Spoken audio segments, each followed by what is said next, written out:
Shalom jemaat Tuhan, puji Tuhan hari ini saya Pendeta Prapto kembali menyapa Bapak Ibu Saudara semuanya. Dan seperti biasa saya sampaikan bahwa setiap hari kami hamba-hamba Tuhan berdoa untuk Bapak Ibu Saudara semuanya. Kiranya damai sejahtera dan berkat Tuhan senantiasa melimpah atas jemaat semuanya, amin. Hari ini saya akan berbagi tentang firman Tuhan untuk kita semuanya, berkaitan dengan pengalaman kehidupan Raja Daud, terkait dengan hati yang ingin diperbaharui oleh Allah. Mengapa hal ini terjadi?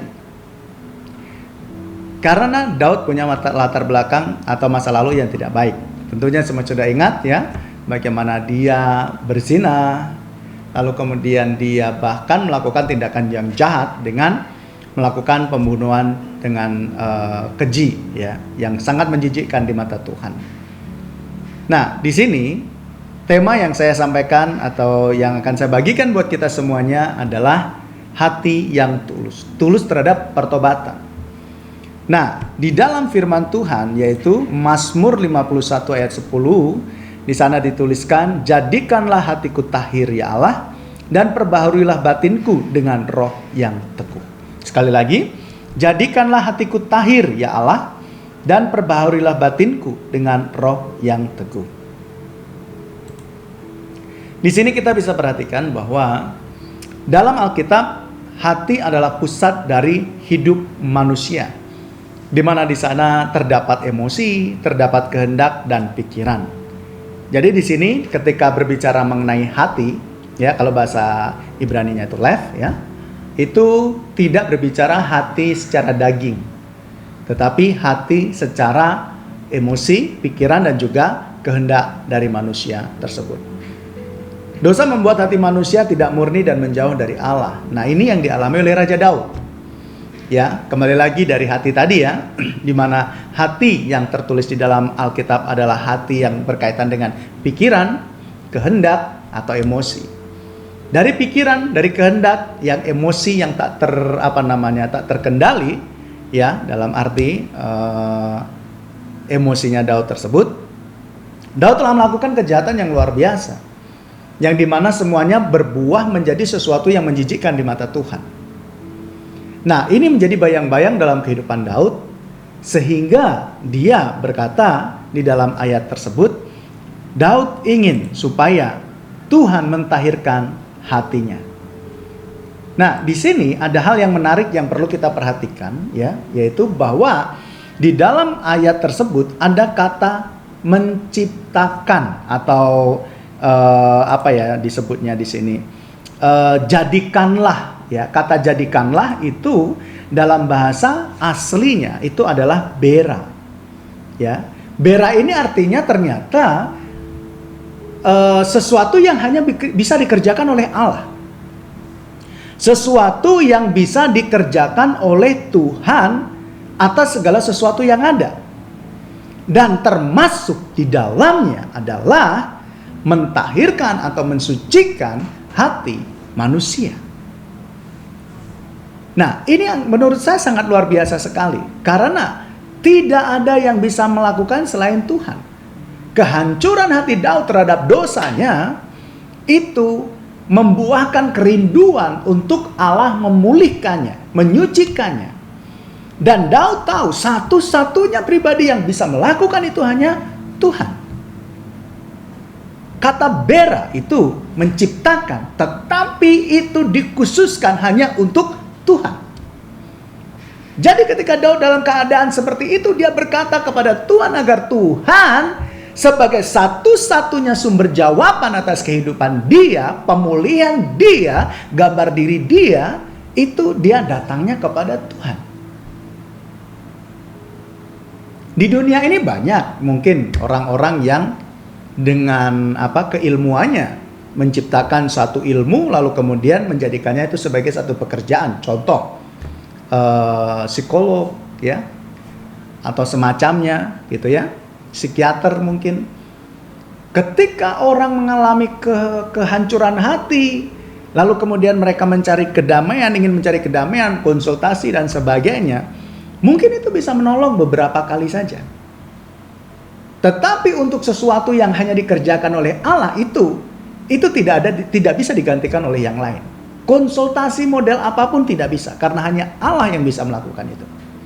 Dan di sini studi kata yang bisa kita perhatikan ya di dalam ayat ini adalah ada kata ada 3 kata yang artinya sama-sama menciptakan atau menjadikan.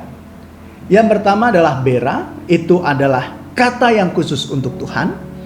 Asah itu digunakan untuk Allah dan manusia, yang contohnya mengacu pada tindakan membuat atau mengerjakan sesuatu dari bahan yang sudah ada. Lalu kemudian yatsar, ya, digunakan untuk tindakan membentuk atau mencetak, menunjukkan proses kreatif menggunakan bahan tertentu, misalnya tanah liat, kayak contohnya bejana, ya, manusia bisa melakukan itu, dan kemudian itu dijadikan sebagai gambaran bahwa Allah mendandani kembali manusia. Ya, seperti itu. Jadi ada 3 kata, bera, asah, dan yatsar.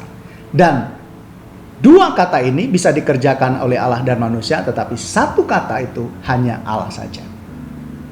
Jadi artinya di dalam ayat ini mengajarkan kepada kita semuanya bahwa hati kita ini di dalam segala keadaan apapun yang bisa memulihkan, menghiburkan, memberikan jawaban atas segala beban hidup yang ada di dunia ini hanya Tuhan.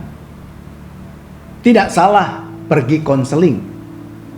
Tidak salah pergi ke psikiater, pergi ke psikolog dan sebagainya. Tetapi yang harus diingat bahwa segala sesuatu sumber yang terbaik adalah datang kepada Tuhan.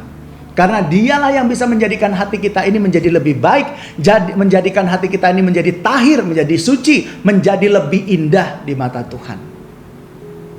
Oleh sebab itu, dari ayat ini, saya menyampaikan kepada kita semuanya, kita harus menjadi ciptaan baru. Dengan memiliki hati yang tulus datang kepada Tuhan, minta pembaharuan dari Tuhan. Dan ini penting untuk kita renungkan. Bahwa ternyata, tidak semua orang bisa memperbaharui hati kita. Dan satu-satunya pribadi yang bisa melakukan itu adalah Tuhan. Jadi kalau kita punya beban, jadi kalau kita punya masalah, kalau kita punya tekanan hidup, atau masa lalu yang buruk, dosa dan kesalahan apapun, satu-satunya pribadi yang layak untuk didatangi adalah Tuhan. Dan mohonkan kepada Tuhan agar Tuhan menjadikan hati kita baru. Dan kita komitmen untuk selalu hidup dalam kasih karunia Tuhan. Jadi, marilah kita seperti Daud. Datang kepada Tuhan, minta untuk Tuhan menguduskan hati kita, hidup kita, sebab hanya Dia yang bisa melakukan hal tersebut. Kiranya damai sejahtera Allah menyertai kita semuanya, dan kiranya pembaharuan yang dikerjakan Tuhan senantiasa memulihkan segala keadaan kita. Jangan salah jalan. Datangi Tuhan, temui Tuhan, bukan yang lain. Dan kemudian rasakan pemeliharaan Allah, lawatan Allah atas kehidupan kita semuanya. Mari kita berdoa. Terpujilah nama-Mu ya Bapa, kalau pada saat ini kami boleh diingatkan bahwa sumber dari jawaban atas kehidupan kami adalah Bapa di sorga. Oleh sebab itu, kiranya Engkau menuntun kami, untuk kami senantiasa datang kepada Engkau Tuhan, di tengah segala keadaan kami, keterpurukan kami, keadaan sulit kami. Tuntunlah kami ya Roh Kudus, untuk kami selalu memandang Bapa di sorga, dan biarlah ketulusan hati kami yang meminta pemulihan daripada Tuhan dijamah oleh Bapa di sorga, dan hati kami dipulihkan oleh Tuhan. Yang mengalami beban penderitaan dalam kehidupan, pergumulan berat dan sebagainya, diteguhkan oleh Bapa di sorga. Dan segala beban berat yang dialami boleh dilepaskan di dalam nama Yesus Kristus. Satu-satunya sumber harapan kami adalah Engkau. Bapa, berkatilah kami semua dalam nama Yesus. Haleluya. Amin.